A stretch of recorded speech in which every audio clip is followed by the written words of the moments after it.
Oh yeah, by the way, there is a spoiler warning for people who have not yet started the Kvaris region, because I believe there's a lot of story bits and lore bits that you probably don't want to miss out. Alright, so if you haven't completed your Elio and Retem story region yet, please just complete them before starting this video. Thank you very much.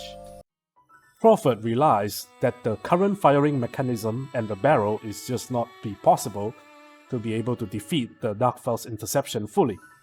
So, because of the intricacy of how the central cannon's design was based on, which actually this central cannon was the replica of the original central cannon in the original central city that was lost in the Kvaris region, is now probably encased in ice. So only somebody like Ilma could have known how to improvise and devise a better solution to increase the cannon's condensed particle to match what the replica could do. However, because Ilma suddenly went AWOL just recently when they needed him most, Crawford somehow felt like something bad must have happened. So because of that, we were actually being sent by him now to go to the Kvaris region and get in contact with Ilma himself in person. So Crawford actually stated that the Kvaris region also had an unusual kind of weather that slowly wears down any photon shields that would normally protect arcs from the cold climate. But since the whole region suddenly got frozen instantaneously back in 100 years ago, it seems like the Darkfel's might have hand in part of causing the whole disaster itself back then. As quite the achiever amongst all the ARC's members, our party, alongside with Manon and Aina, is assigned to be the frontier squad on reaching the cold and harsh Kvaris region. So then we move out. So finally, as you arrive to the South Kvaris region, Aina is entranced by how beautiful the whole region is. Manon, in a very pessimistic tone, warned Aina about where the predecessor of the central city was abandoned, so we shouldn't take this region lightly. Aina, however, ignores her and just gleefully enjoys the view. So Manon at the same time then realizes that the enemy that we are facing in Kvaris region is actually quite familiar as well. The formers or the outers that they have fought back in Retem and Elio regions are actually stated to be ancient species brought from another planet that inhabits the regions of planet Alpha that suits themselves according to their origin planets. So this time around, the elephant-like creature that is actually called the Formers is now exclusively inhabiting this region specifically, alongside with other doors and outers, and somehow is able to coexist peacefully without any conflict at all. As you heard all of that bantering, you begin to wonder if Manon is actually hiding something. Some secret knowledge behind you. Or is it just how her amnesia making it all up for her? Aina then quickly brushes the mood back up and saying, "Don't be so pessimistic. It's not going to be that bad as we have been through so much, right?" So without any thinking, the party just proceeds further. Eventually, when Aina was still enjoying the views of the beautiful waterfalls, Manon spotted a suspicious door above and quickly notified Aina to quickly retreat. Then the enemy jumps down, and then we all are introduced to a new doll's enemy. This is a new doll's enemy that we have never seen before in the previous regions, have the capabilities of utilizing enemy attack patterns from the previous regions, which luckily, as how experienced we all are by now, so the party is able to quickly subdue it in no time. However, after the whole ordeal, Manon warned again about how reckless Aina was in letting her guard down like that. Aina apologized, however Manon, instead of continuing to pestering her, actually commented about how the doll enemy is able to do so many different kinds of attacks. She originally thought that dolls were supposed to be specialized attack units that has different forms, that is why they have different attack patterns on each of them. However, these new dolls that they encountered made them realize that dolls are probably much more ferocious than they thought if they are able to utilize enemies' movements like that. Instead of being worrying about how these new dolls is capable of summoning a petasaur or even using a rester sign to heal itself, it is quite the concern, but our party had no choice but to move on. Finally, when the party reached out of the end of the cave, they finally reached the Kvaris region proper.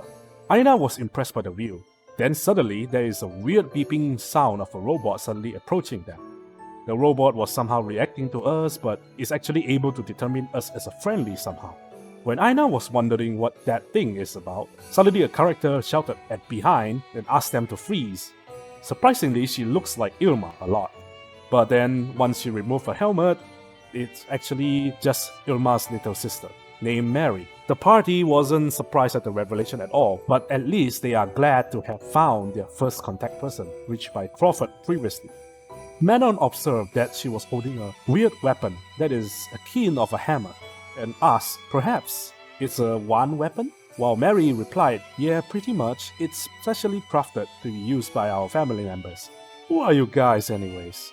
The party then explains that they are searching for Irma's whereabouts, but apparently Mary was also doing the same.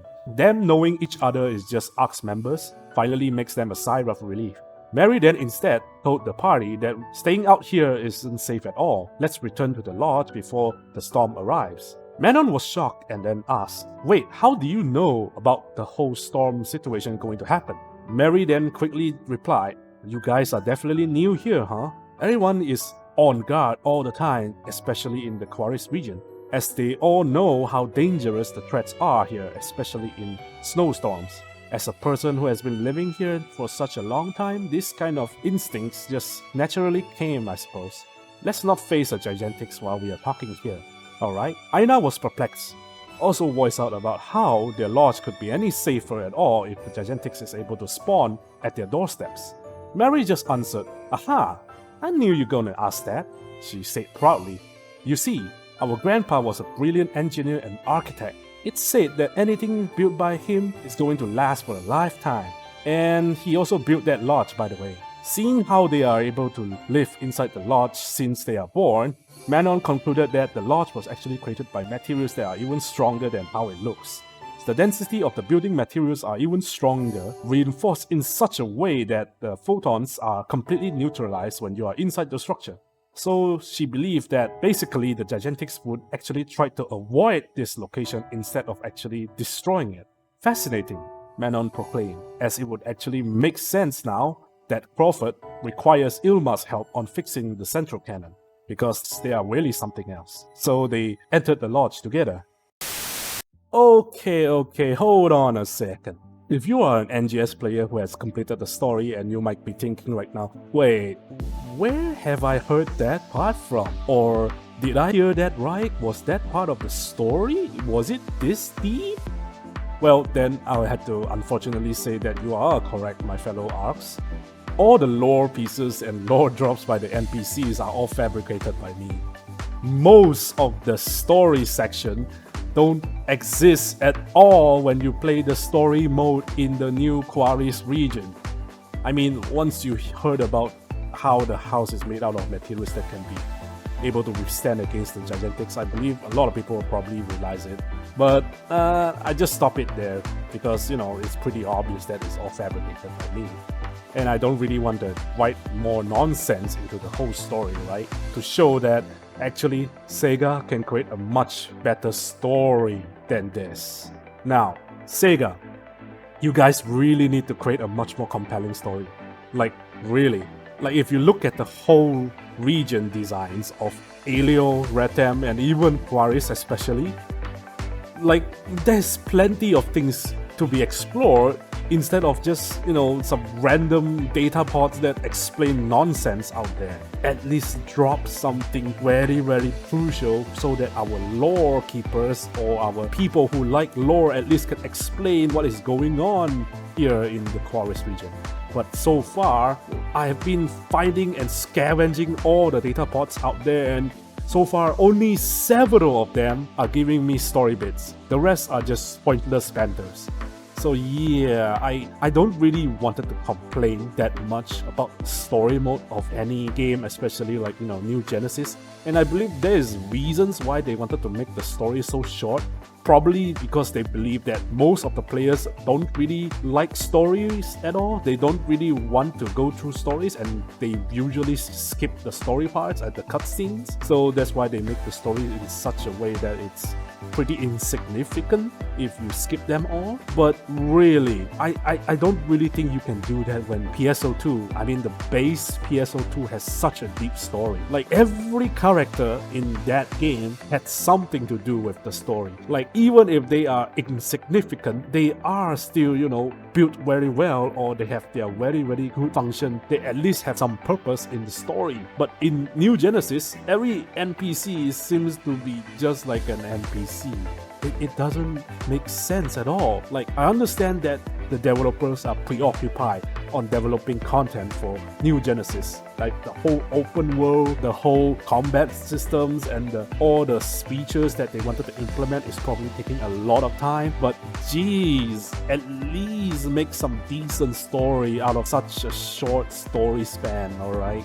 The only thing that I'm really disappointed in Kvaris region is the story mode, and of course racing mode as well, because apparently nobody knows that they exist and nobody does them at all unless somebody actually organized something out of it. But so far I tried it and I don't really think it's actually a vital content at all, so nobody actually decided to do that. Please guys, at least add a snowboard racing part, because the only time when we can actually race with the snowboard is on a very hard to encounter trial in the South Kvaris and Belugana region, which is it's like a very rare trial that you can do once, and after it's done and that's it. You can't really do it anymore unless you encounter the same trial again. Come on man, at least implement something like that and make it a racing track that utilizes the snowboard instead. At least that will be much more fun than just us using our photon dash and jumping around again, collecting some random items here and there.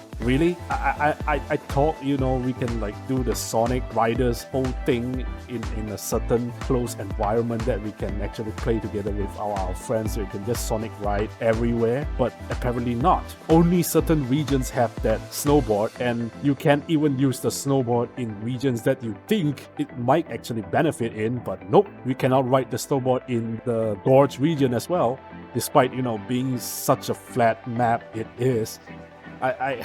I don't really understand how they actually designed this extra side activities. But really, after the whole feedback about the story volume is being so low as seen in the results, Phantasy Star Crew finally would actually address this issue. The fact that they even created a TV ad at all is just really misleading, as by the way, the final boss just appears out of nowhere and then you defeat it and that's it. Like, at least give us something about that boss, you know? Like give him some time to show off his skills or something, my dudes. Like, yo, why are you treating the regional boss that bad, my dude? I mean, he's literally in the title of the whole region. Why is he treated so badly, man? SEGA, alright, just fix this story parts, alright? Kvaris region is still a very great update, and I mean, despite, you know, it's still being just a same thing again, but in a much more unique kind of a place, I suppose. Wish that they can improvise on the storytelling. I believe they definitely can do better storytelling, especially how base PSO2 has done it so well. So yeah, here's to that. Thank you for watching. And if you like my content, you can like and subscribe, and I believe that will actually help me a lot. Thank you for watching.